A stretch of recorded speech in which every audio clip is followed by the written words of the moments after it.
வணக்கம், நலமா இருக்கீங்களா? நான் லக்ஷ்மி பாய். இது கிரீன்ஸ் கவுன்சிலிங். குழந்தைகள் பாதுகாப்பு பற்றி தான் பார்க்க போகிறோம். குழந்தையின் சிரிப்பில் இறைவனை காணலாம்னு சொல்லுவாங்க. அந்த சிரிப்புக்கு முழு பொறுப்பு பெற்றோர்களுடையது, நம்மளுடையது. ஸோ இதை பற்றி எல்லா பெற்றோரும் கண்டிப்பாக தெரிஞ்சுக்கணும். இந்த பதிவை நான் 3ஆக பிரிச்சிருக்கேன். இன்றைக்கி சைல்டு அப்யூஸ், குழந்தைகளுக்கு தீங்கிழைப்பது, சைல்டு அப்யூஸ்னால் என்ன அப்படின்னு பார்க்க போகிறோம்.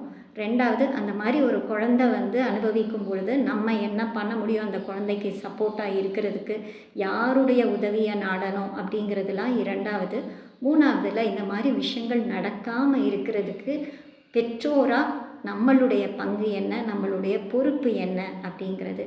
மூணுமே முக்கியமான பதிவு. கண்டிப்பாக பாருங்கள். சரி, இன்றைக்கி வீடியோவில் சைல்டு அப்யூஸ்னால் என்னென்னு பார்க்க போகிறோன்னு சொன்னேன். குழந்தைகளுக்கு தீங்கிழைத்தல். சரி, குழந்தைகள்னால் யார்? 18 வயதுக்கு உட்பட்டவங்க குழந்தைங்க. அவங்களுக்கு எதிராக நடக்கக்கூடிய எல்லா விஷயமுமே சைல்டு அப்யூஸ் தான். சரி, மித், ரியாலிட்டி அப்படின்னு 2 விஷயம். மித்துனா நம்ம நம்பிட்டு இருக்கோம் இதான் உண்மை அப்படின்னு. ஆனால் உண்மை, ரியாலிட்டிங்கிறது வேறு. அப்படி ஒரு 5 விஷயம் உங்களோட ஷேர் பண்ணுறேன். குழந்தைங்களுக்கு எதிரான ஒரு விஷயம் அப்படின்னாலே பாலியல் ரீதியாக தான் நம்ம நினச்சிக்கிறோம். ஆனால் அது மட்டும் இல்லை, உடல் ரீதியாக, மன ரீதியாக, புறக்கணிப்பு இப்படி எல்லாமும் இருக்குது.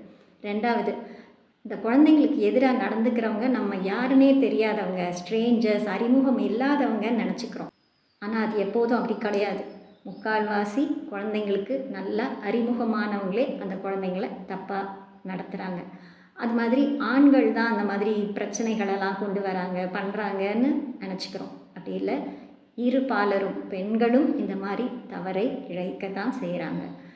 அது மாதிரி பெண் குழந்தைகள் மட்டும்தான் பாதிப்புக்கு ஆளாகிறாங்கன்னு நினச்சிக்கிறோம். அப்படி கிடையாது, ஆண் குழந்தைகளும் பாதிக்கப்படுறாங்க. ஈவன் ஊனமுற்ற குழந்தைகளையும் ஒரு ஈஸி டார்கெட்டாக எடுத்துகிட்டு அவங்களையும் இந்த மாதிரி தவறை இழைக்கிறதுக்கு யூஸ் பண்ணிக்கிறாங்க.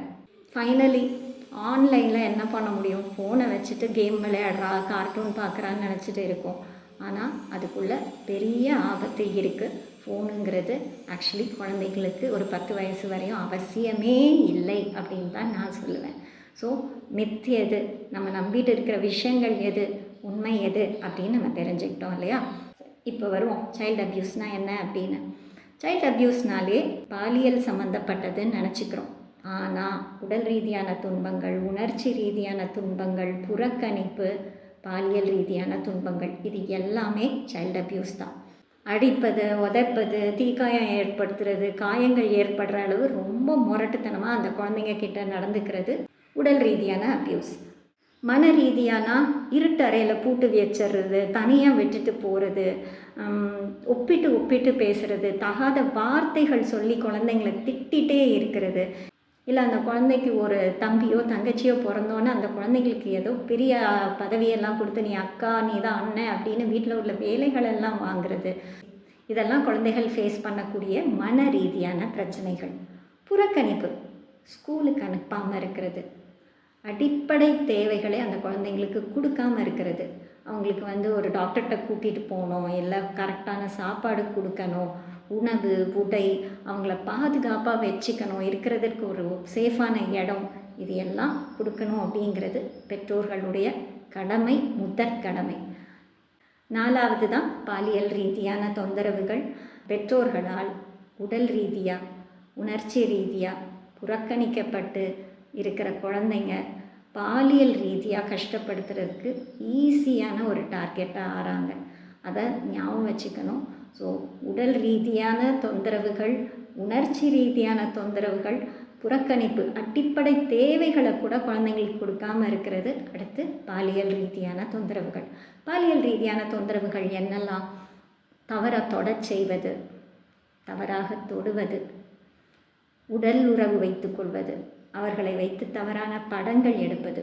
ஸோ உடல் ரீதியான விஷயங்கள் மட்டும்தானா இருக்குது அப்படின்னா இல்லை, தவறான படங்களை பார்க்க செய்வது, பத்திரிக்கையில் இல்லைன்னா ஃபோனில் அந்த மாதிரி தவறான பான் வீடியோஸ் அந்த பிள்ளைங்களை பார்க்க வைக்கிறது, இல்லை தவறான விஷயங்களை, வல்கரான விஷயங்களை அந்த குழந்தைங்கள்ட்ட பேசுறது, இது எல்லாமே பாலியல் ரீதியான பிரச்சனைகள் தான்.